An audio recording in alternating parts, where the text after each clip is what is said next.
美国职篮 NBA 多伦多暴龙今天原有机会赢球，但被蓝姆 Jeremy Lamb 砍进绝杀三分弹，以114比115不敌夏洛特黄蜂。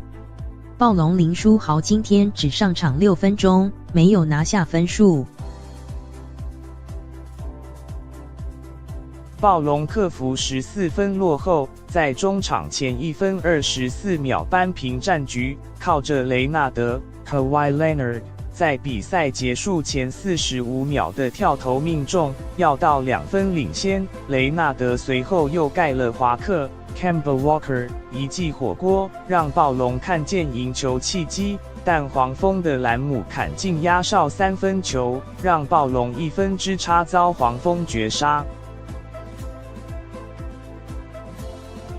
3连胜的黄蜂，阵中的华克今天有15分、13助攻、8篮板、4超节表现。贝肯 Wayne Bacon 攻下全队最高20分。布里吉斯 Miles Bridges 攻下16分。耶南葛梅兹 Willie Hernan Gomez 兰姆各拿13分。格里汉 Devontae Graham 和威廉斯 Marvin Williams 各获10分。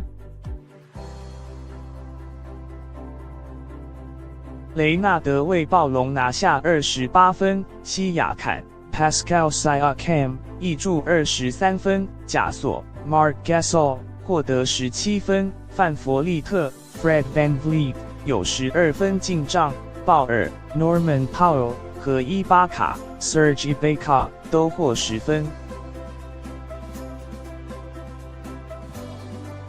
暴龙首节曾领先12分，但黄蜂翻转战局，在第3节打完后，反倒领先12分。